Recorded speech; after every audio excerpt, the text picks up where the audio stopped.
쉬운지 모르겠지만 일단 말씀을 보도록 하겠습니다. 여러분, 저는 오늘부터 몇 주간 아내와 남편 그리고 가정에 대해서 함께 생각해 보는 시간을 가질까 합니다. 여러분 어떻게 생각하십니까? 가정이 무엇입니까? 가정의 사전적 의미는 한 가족이 생활하는 집 또는 가까운 혈연 관계에 있는 사람들의 생활 공동체가 바로 가정이라는 겁니다. 근데 문제는 오늘 이 사회는 그러한 가정이 한 줄씩 무너지고 있다는 겁니다. 벽돌로 지은 집을 지었는데 그 벽돌 자체가 지금 무너지고 있는 겁니다. 다시 말해서 가정이 무너지면 교회가 무너지게 되고 교회가 무너지게 되면 나라가 무너지고, 그런데 그러한 심각성을 우리는 깨닫지 못하고 있는 것 같습니다. 여러분, 결혼한 부부가 이혼할 확률이 세상 중에 한상이라는 통계가 나온 지도 벌써 오래전입니다. 그리고 그 사이에 황혼 이혼도 꾸준히 증가하고 있고, 그리고 요즘은 이혼은 아니지만 소위 졸혼이라고 해서 결혼 생활을 졸업한다는 뜻으로 이혼은 아니지만 서로 간섭하지 아니하고 독립적으로 살아가는 사람들이 늘어나고 있다는 것입니다. 문제는 오늘 이 땅의 젊은이들이 이러한 사회 현상에 편성되어서 가정에 대해 중요성을 전혀 깨닫지 못하고 있다는 것입니다. 소위 삼포시대라고 해서 연애와 결혼, 출산을 포기한 지도 벌써 오래전 일입니다. 지난번에 어떤 TV프로를 보게 되었는데 자녀가 자신의 사회생활을 하는데 걸림돌이 된다고 답한 사람들이 대부분이었습니다. 그래서 결혼을 할지라도 자녀를 낳지 않으며 아예 결혼할 생각조차도 하지 않는다라는 것입니다. 여러분, 미국의 저명한 기독교 상담학자인 게리 콜린스라는 사람은 가정의 충격이라는 자신의 저서에서 가정을 흔드는 세 가지 세력이 있다라고 말한 바가 있습니다. 그 첫 번째가 파멸을 야기시키는 갑작스러운 변화가 그것이고, 두 번째가 끈덕지게 내리눌리는 압박감, 그리고 마지막으로 세 번째가 잘못된 비관주의가 가정을 흔든다는 것입니다. 다시 말해서 산업사회와 가까운 문명의 발달로 쏟아나오는 수많은 정보에 의해서 급격하게 변하는 사회와 문화 속에 심각한 긴장감과 압박감을 이기지 못하고 적임적 패배주의에 사로잡혀서 가정이 무너진다는 겁니다. 예를 들어서 우리나라가 IMF 경제 한파 이후에 유혼율이 50%나 증가했고 낙태가 2배나 늘었으며 보육원의 위탁 아동이 20%나 늘었다고 합니다. 그리고 학대받는 아이들과 매맞는 아내가 크게 늘었다라는 통계가 나온다는 것입니다. 문제는 이러한 사회적 변화에 따른 삶의 변화를 적절하게 대처하지 못하면 개인적인 실패자로 끝나는 것이 아니라 결국 이러한 개인들이 모여 이룬 결혼과 가정, 그리고 더 나아가서 사회와 국가가 파멸하게 될 수도 있다는 사실입니다. 여러분, 가정이란 인간이 만든 제도가 아니라 하나님께서 창조하신 창조 사회를 통해 세워진 창조의 원리가 바로 가정입니다. 그런데 그러한 가정이 지금 파괴되고 있는 것입니다. 그다음 여러분, 우리는 일할 때 어떻게 해야 하는 것이겠습니까? 세월이 그러니 다른 사람도 다 그렇게 살아가니 그렇게 내버려 둬야 하는 것이겠습니까? 문제는 그래서 가정을 해서 결코 예외는 아니라는 겁니다. 여러분, 지난번에 말씀을 드렸지만 교회는 세상의 마지막 보류입니다. 그런데 그러한 교회가 세상을 향해 빚을 내지 못하고 맞을 내지 못한다면 어떻게 되겠습니까? 그럼 오늘부터 시작되어지는 몇 주간의 말씀을 통해서 하나님께서 세우신 가정이 얼마나 복된 가정이며 또 우리가 그러한 가정을 세우기 위해서 어떠한 일을 해야 하는지를 깨닫는 귀한 시간이 되어지길 소망합니다. 그리고 그 첫 번째 시간으로 하나님 원하시는 아내의 모습, 이 아내의 모습은 어떠해야 하는지를 한번 살펴보도록 하겠습니다. 여러분, 미국인들뿐만 아니라 전 세계의 많은 사람들로부터 존경받는 한 여인이 있습니다. 그 여인의 이름은 루즈벨트 대통령의 아내였던 엘리나 루즈벨트입니다. 그녀는 20세에 결혼해서 11년 동안 6명의 자녀를 낳았는데 그 중에 한 아이가 죽게 되었다는 것입니다. 그런데 그때 그녀의 친구들이 찾아서 그녀를 위로할 때 그녀는 이렇게 이야기했다고 합니다. 나에게는 아직까지 내가 사랑할 수 있고 내 사랑을 필요로 하는 아이들이 5이나 남았다라고 말합니다. 그리고 그녀가 20세 때 결혼한 남자가 바로 루즈벨트였습니다. 여러분, 그녀가 결혼할 당시만 하더라도 루즈벨트는 젊고 패기 있고 장래가 촉망한 그러한 남자였습니다. 그러나 뜻하지 않는 사고로 인해서 관절염에 걸리게 되었고 그 병으로 인해서 다리가 말라붙는 불구의 모습으로 되어버렸다는 겁니다. 그런데 그때부터 그는 열등의식과 패배의식에 사로잡혀 그렇게 살게 되었다고 합니다.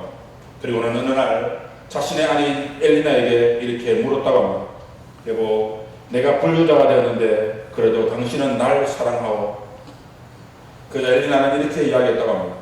그럼 내가 그동안 당신의 다리만 사랑한 줄 아는가? 내가 사랑하는 것은 당신의 인격과 당신의 삶이지 당신의 다리가 아니랍니다. 여러분 참으로 대단하지 않습니까? 이 말을 들은 루즈벨트는 그동안 자신을 사로잡고 있던 모든 열등의식과 패배의식에서 빠져나와서 1932년 불구의 사례로 불구하고 당당하게 31회 대통령에 당선되게 된다는 겁니다. 그런데 그뿐만 아니라 그 후에도 재선 3선 그리고 4선까지 미국 역사상 처음이자 마지막으로 사선에 승무한 유일한 그러한 대통령이 됩니다. 여러분 어떻습니까? 아내의 말 한마디가 사람이 영적 육적으로 불구화되어서 영원히 사라질 수도 있었는데 그 한마디를 통해서 미국 역사상 유례없는 대통령을 만들었다는 것입니다. 여러분 이것이 바로 아내의 위대함입니다. 그런데 오늘날은 어떻습니까?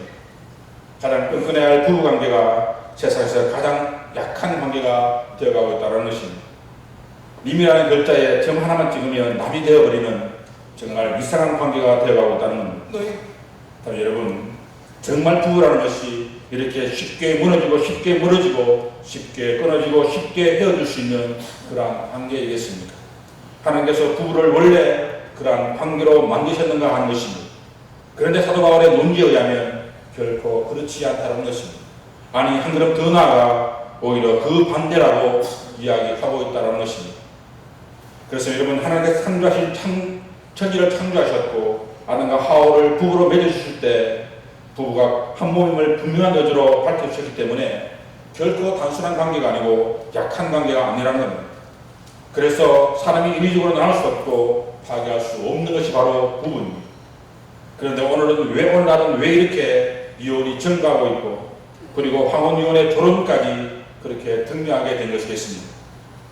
그것은 어떤 이들이 역분이 신앙되었기 때문에 그렇게 되었다라고 이야기하기도 하고 또 어떤 이들은 경제적인 풍요가 한 못을 차지한다라고 이야기하기도 합니다. 또 어떤 이들은 성대방을 통해서 많은 부부들이 부부의 중성을 잃어버렸기 때문에 그렇게 되었다라고 이야기하기도 한다는 것입니다.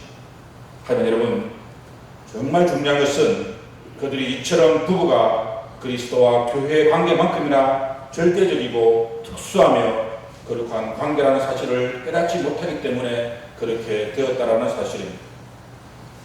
여러분 한국에서 최고의 부부 갈등 전문가를 할 수 있는 김영호 박사님이 10년 만에 정리한 부부 클리닉이라는 글에 보면 이혼 위기를 체크하는 12가지 질문이 있습니다. 그것을 한번 소개해드리면 첫 번째, 결혼 생활을 하면서 행복함을 느끼지 않을 때가 이혼 위기에 있다는 겁니다. 그리고 배우자와 함께 있는 것보다 혼자 있는 것이 훨씬 편하게 느낄 때라는 것입니다. 그리고 세 번째가 말하거나 간섭하고 싶은 마음이 전혀 들지 않을 때가 바로 위혼의 위기라는 겁니다. 그리고 네 번째가 이해받거나 사랑받는다는 느낌이 없고 다섯 번째가 나의 성격을 비난하고 공격하는 것이 괴롭기 때문이라고 말합니다. 여섯 번째가 자기 식대로 끌고 가는 것이 참기 어렵기 때문이고 일곱 번째가 우리 부부에게 하는 행동을 마음속으로 용납할 수 없기 때문이라는 겁니다. 아예 부모에게 하는 것입니다. 여덟 번째가 배우자가 자기 문제를 모르거나 안다 해도 고치지 않거나 결국 고칠 수 없기 때문이라고 생각하기 때문이라는 겁니다.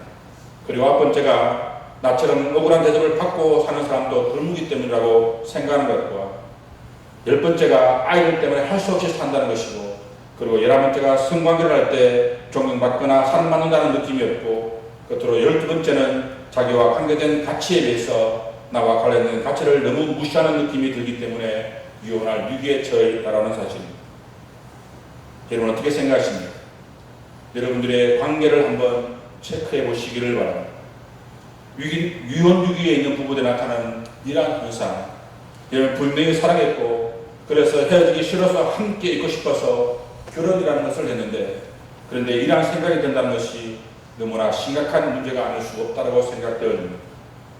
참 여러분 어떻게 하는 것이 행복한 가정, 행복한 부부가 될 수 있는 것이겠습니다.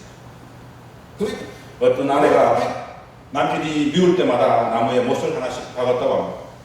바람을 피우거나 외도할 때에는 큰 못을 쾅쾅 소리 날 정도로 때려박았고, 술 마시고 때리고 욕할 때에는 때에도 나무에 못을 하나씩 박았다고 합니다. 그런데 어느 날 아내가 남편을 부르게 됩니다. 여기 못이 박힌 것을 보세요. 이 못은 당신이 잘못할 때마다 하나씩 박았던 못이랍니다. 그렇게 그 못들을 보여주었다고 합니다. 그런데 그 나무에 크고 작은 못들이 수없이 박혀 있었다고 합니다. 그것을 본 남편은 큰 충격을 받았는지 아무 말도 없이 그냥 집으로 들어가더라는 것입니다. 그리고는 그날 밤 남편은 아내 몰래 밖으로 나와서 나무를 안고 한없이 울었다고 합니다. 그리고 그 후로 남편은 완전히 달라졌다고 합니다. 외도는 못하고 오직 아내만을 위해 지극정성으로 사랑하며 아껴 주었다는 것입니다. 그리고 어느 날 아내가 다시 남편을 부르게 됩니다. 그리고 그 나무를 보여주면서 이렇게 이야기합니다. 여보 고마워요. 이제 다 끝났어요. 당신의 사랑을 느낄 때마다 밖에 있던 못을 하나씩 뺐는데 이제 그 많던 못이 모두가 다 제거되었어요. 그런데 그러자 남편이 이렇게 이야기를 합니다. 여보 아직 멀었어. 못은 없어졌지만 못 자국은 그대로 남아있지 않소. 내가 더 사랑하고 아껴주고 있습니다. 그래서 그 부부가 서로 부둥켜 안고 한없이 울었다고 합니다. 여러분 누구를 만나라고 가정생활이 건강하지 못하면 교회생활도 사회생활도 건강하지 못하는 겁니다.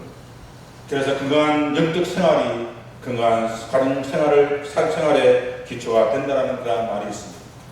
그러면 여러분 건강한 영적 생활을 통해서 건강한 가정의 생활을 만들어가는데 최선을 다해 살아가는 여러분의 삶이 되기를 원합니다. 여러분 어떻게 하는 것이 건강한 가정생활을 만들어가는 것이겠습니까? 성경에 보면 건강하고 행복한 가정을 만들어가는데 반드시 필요한 요소들이 있음을 우리에게 말씀하고 있습니다. 그것이 시편 127편과 128편 말씀인데 우리 본문을 한번 시간 보도록 하겠습니다. 한번 띄워주시기를 바랍니다.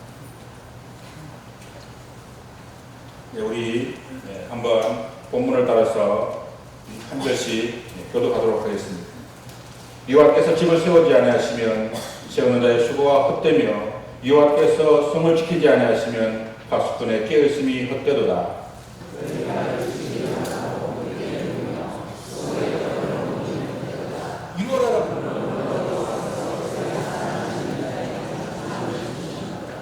보라 자식들은 여호와의 기업이요 그 열매는 그의 상급이로다. 이것이 그의 화살통에 가득한 자는 되도다. 그들이 성문에서 그들의 원수와 담판할 때 수치를 당하지 아니하리로다.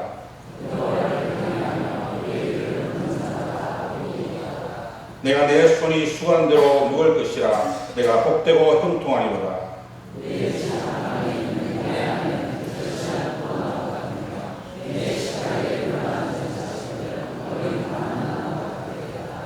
여호와를 경외하는 자는 이같이 복을 얻으리로다.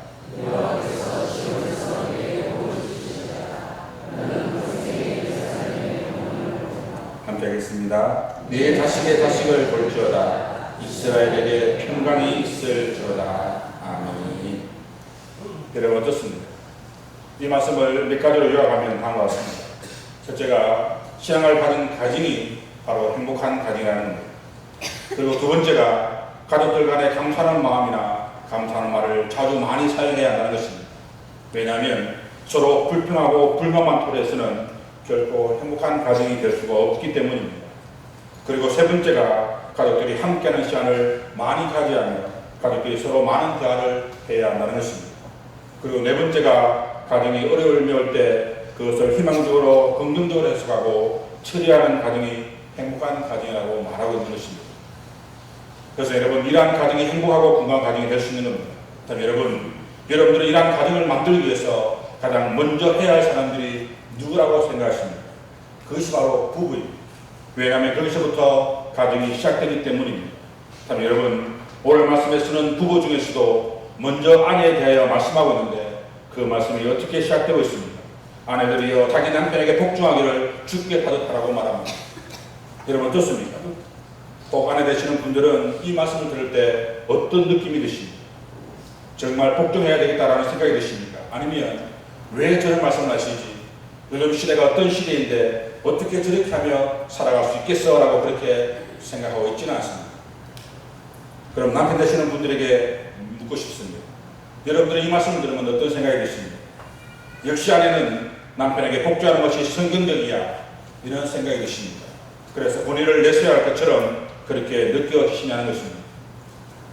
하지만 여러분, 이 말씀은 서로가 종속관계에 있다는 말씀이 결코 아니라는 겁니다. 왜냐하면 복종하는데 그냥 복종하는 것이 아니라 거기에 단서가 붙어있기 때문입니다. 그 단서가 무엇입니까? 죽게 하듯 그렇게 해야 한다는 겁니다. 다시 말해서 그리스도께서 사람들에게 자율적으로 순종하도록 하셨던 것처럼 남편들도 아내들도 남편에게 잘하는 마음으로 순종하는 것이 아내의 의무임을 강조하고 있는 그러한 말씀입니다. 다시 말해 남편이 남편으로서의 권위를 내세우기 전에 주님처럼 존경과 사랑을 받을 수 있을 만큼 건전하고 신실한 권위가 있어야 함을 말씀해 주고 있는 것입니다. 다시 말해 남편이 남편의 도리를 하지 못하면서 무조건 남편이기 때문에 이래야 한다고 생각한 것은 잘못된 생각이라는 거예요. 그 다음에 여러분, 여성들은 어떻습니까? 어떤 책에 보니까 이런 이야기가 있습니다.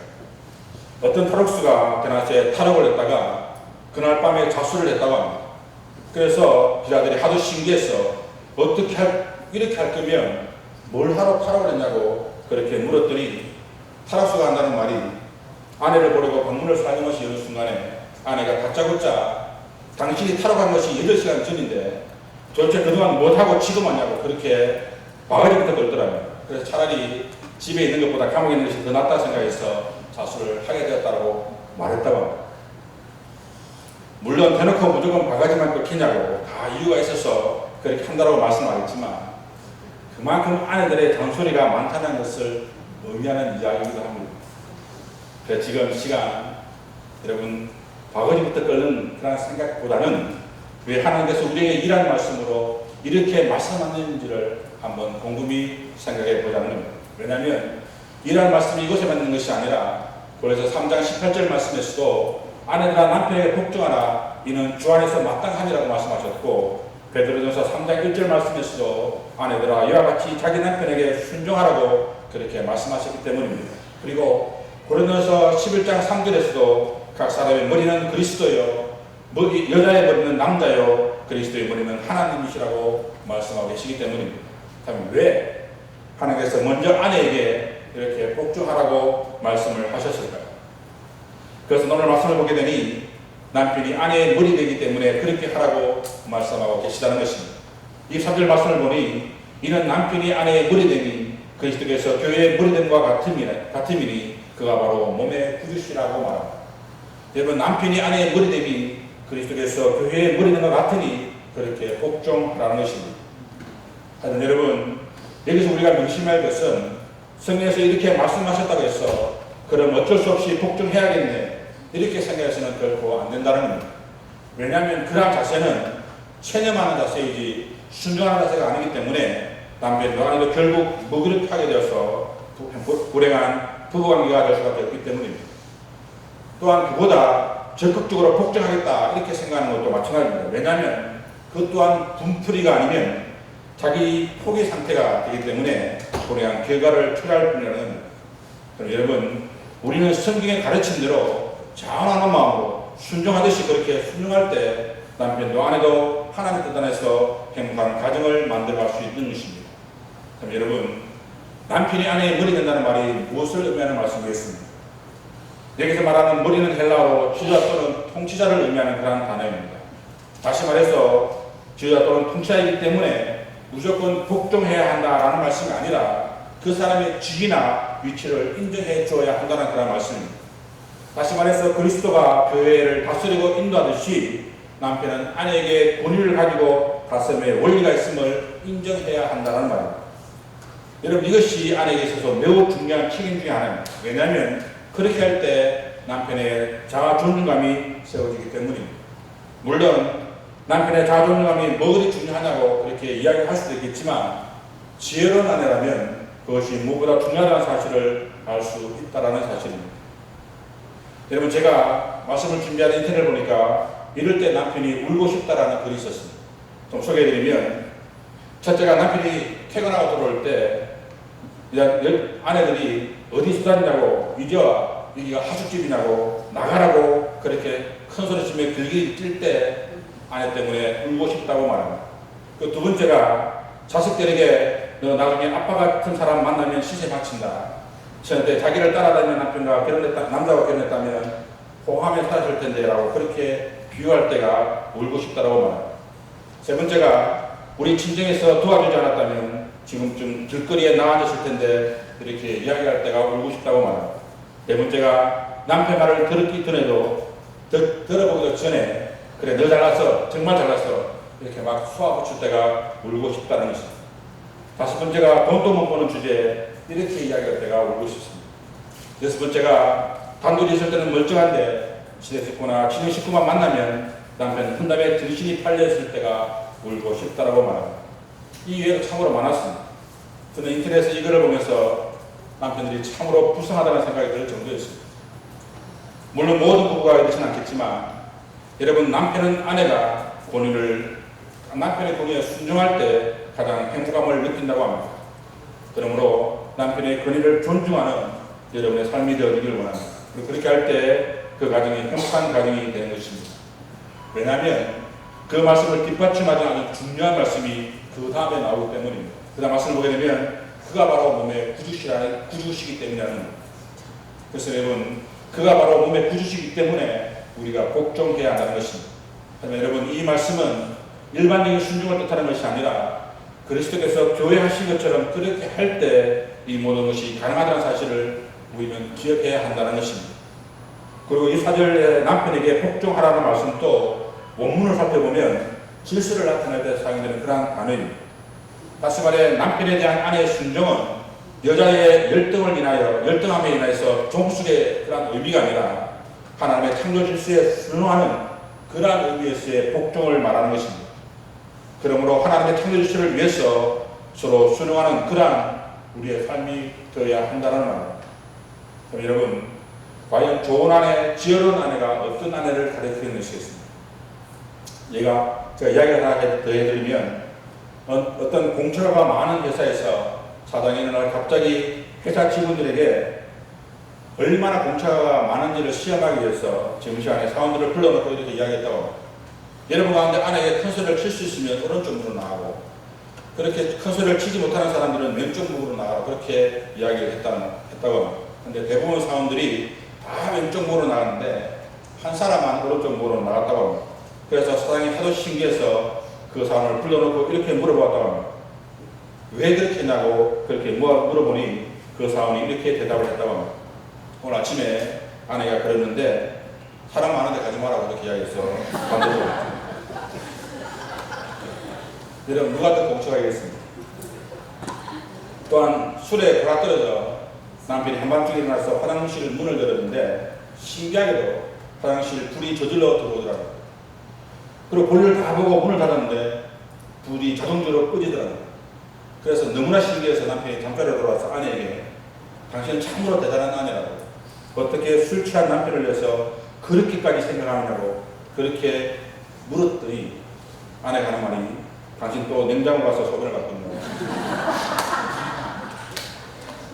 그리고 일어나서 말없이 냉장고를 청소했다고 합니다. 여러분, 아내는 참으로 피곤한 사람들입니다. 물론 우리 믿는 사람들이 이렇게까지는 하지 않겠지만 사실 오늘 왓슨은 이러한 방이 너무나 달라진 것도 사실입니다. 왜냐하면 개인주의가 팽배해지고 여성의 지위가 올라가면서 그러한 사실이 많이 달라지고 있기 때문입니다. 하지만 여러분, 설령 그렇다 하더라도 성경의 가르침은 변하지 않습니다. 왜 그렇습니까? 진리는 변할 수 없기 때문입니다. 다시 말해 아내는 남편에게 순종하는 것이 성경적 진리입니다. 하지만 아까 말씀드렸지만 그 순종이라는 것이 일반적인 순종이 아니라 또 맹목적인 순종이 아니라 그리스도께 교회가 순종하듯이 자원하는 마음으로 순종하는 그런 순종이라는 겁니다.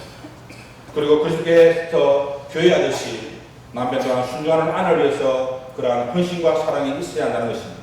그렇게 할 때만이 진정한 순종이, 진정한 의미에서의 사랑이 그 가정 가운데 넘쳐나게 될 것이라는 사실입니다. 사실 여러분, 좋은 아내, 나쁜 아내, 그리고 지혜로운 아내와 그렇지 못한 아내의 차이점이 무엇인지 아십니까? 그것은 좋은 아내는 좋은 남편을 만족시키고 나쁜 아내는 남편을 침묵시킨다고 합니다. 그리고 좋은 아내는 결코 완벽한 남편을 기대하지 않는다는 것입니다. 제가 신학교를 다닐 때 결혼 앞둔 동기들에게 상담 아닌 상담을 해준 적이 있습니다. 그때마다 늘 했던 이야기 중에 하나가 아내를, 남편을 자기가 똑같은 사람으로 만들지 말 것을 권유한 적이 있습니다. 왜냐하면 결혼을 하게 되면 대부분의 사람들이 남편은 김치게를 싱겁게 먹는데 여성분들은 김치게를 매콤하게 먹습니다. 근데 그것 때문에 매일매일 싸움합니다. 왜 싱겁게 안 하니? 왜 매콤하게 안 하니? 맨날 싸움을 하게 된다. 하지만 지혜로운 아내는 처음부터 남편의 자기 입맛대로 만들지 않는다고 합니다. 왜냐하면 어차피 살아가면서 어느 순간부터는 남편의 입맛이나 아내의 입맛에 따라서 가정의 입맛이 바뀌어지기 때문입니다. 그래서 어떤 책을 보니 이런 걸 적었습니다. 현명한 아내는 순종함으로 남편을 지배한다라고 말합니다. 그럼 여러분, 순종하는 아내가 되시길 바랍니다. 남편을 주님을 경외하듯 주님께 하듯 복종하는 지혜로운 아내가 되길 바랍니다. 하지만 남편은 그리스도께서 교회 하신 것처럼 언제나 어디서나 목숨을 다해 아내를 사랑하고 헌신한다는 사실을 우리 또한 명심해야 할 것입니다. 그리고 그렇게 할 때 여러분들이 생각하는 행복한 가정, 주님께서 함께 하시는 그런 복된 가정이 될 겁니다. 그럼 오늘 하루의 삶 가운데서도 여러분들이 여러분의 가정에 가장 행복한 가정, 가장 기쁨이 있는 그런 가정을 만들어가기 위해 오늘도 말씀에 순종하고 하나님의 뜻 가운데 그런 가정을 만들어 가시는 여러분의 삶들이 다 되어지길 간절히 소망합니다. 기도하시겠습니다.